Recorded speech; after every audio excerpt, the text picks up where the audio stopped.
The Stinky Cheese Man and Other Fairly Stupid Tales by Jon Scieszka and Lane Smith.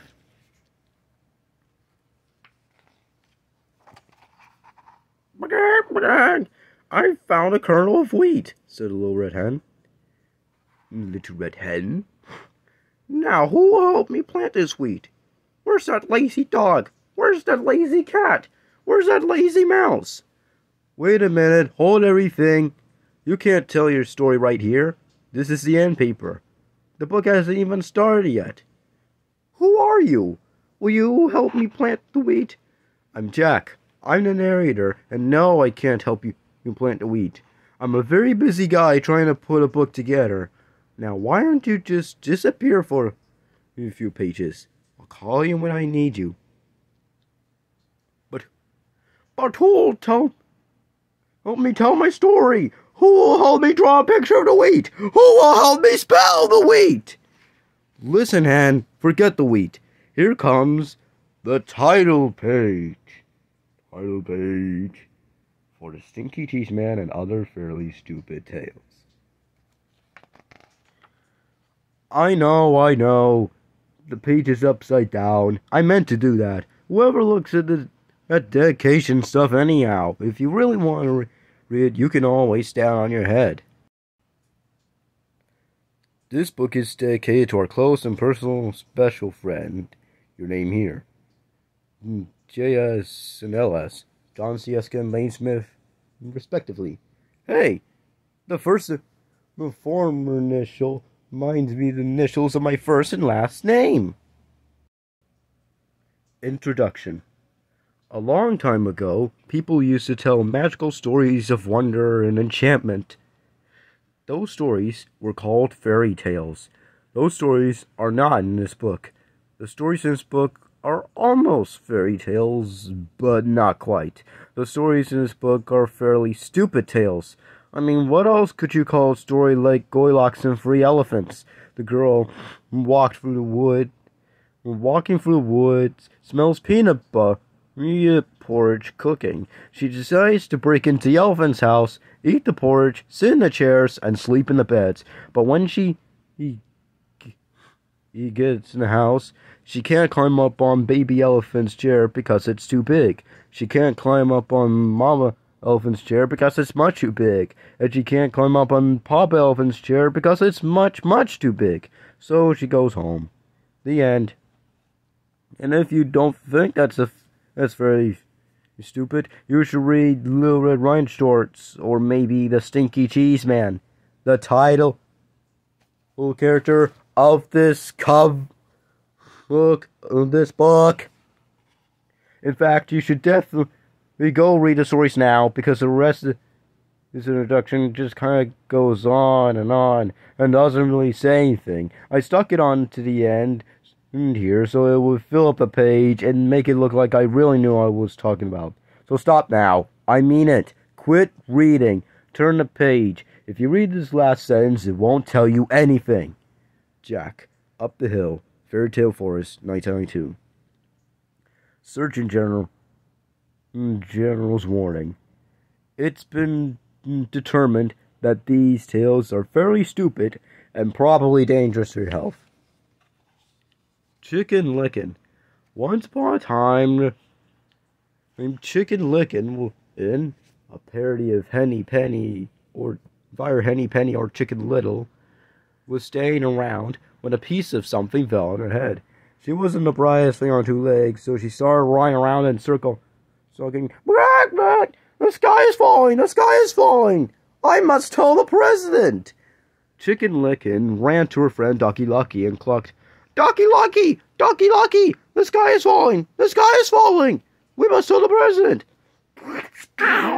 quacked Ducky Lucky.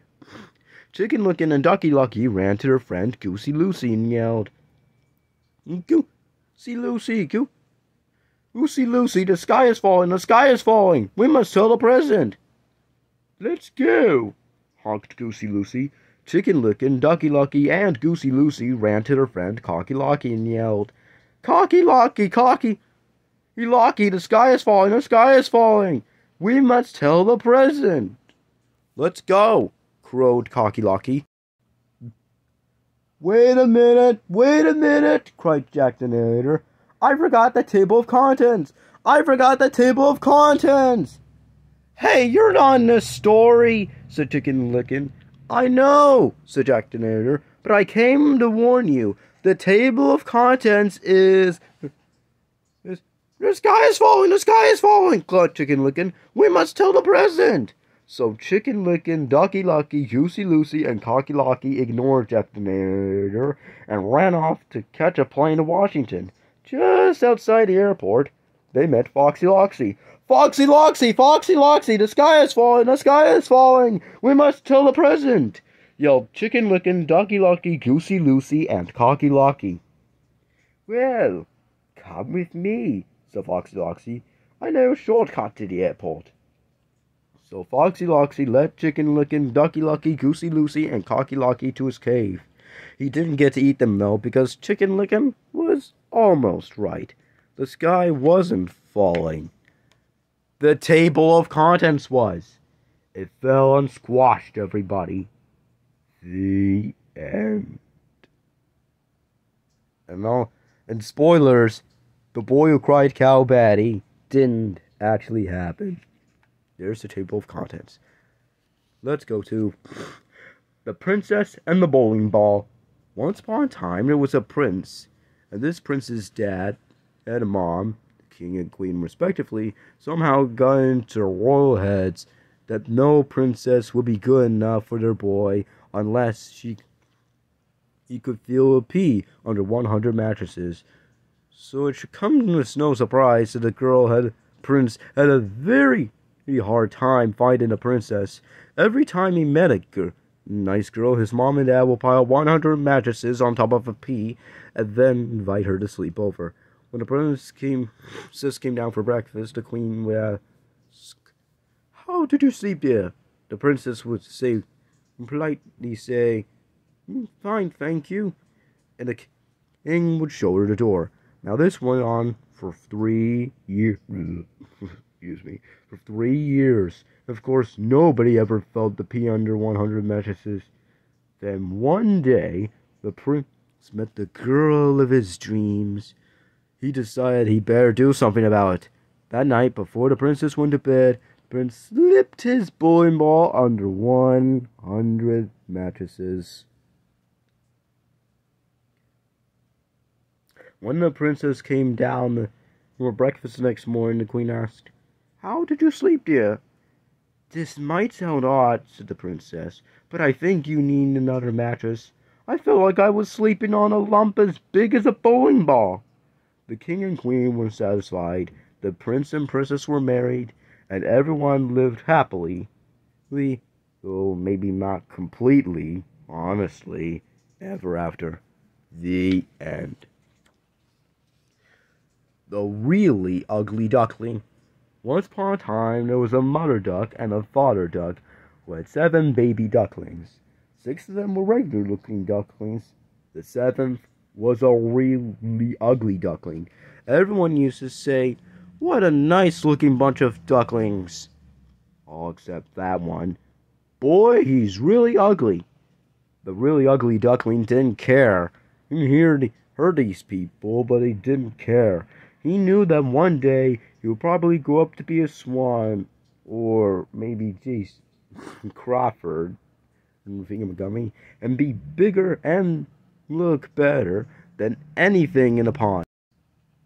Well, as it turned out, he was just a really ugly duckling, and he grew up to be just a really ugly duck.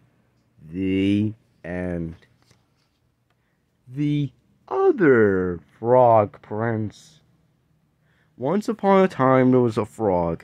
One day, he was sitting on his lily pad. When he was sitting on his lily pad, he saw a beautiful princess sitting by the pond. He hopped in the water, swam over to her, and poked his head out of the weeds.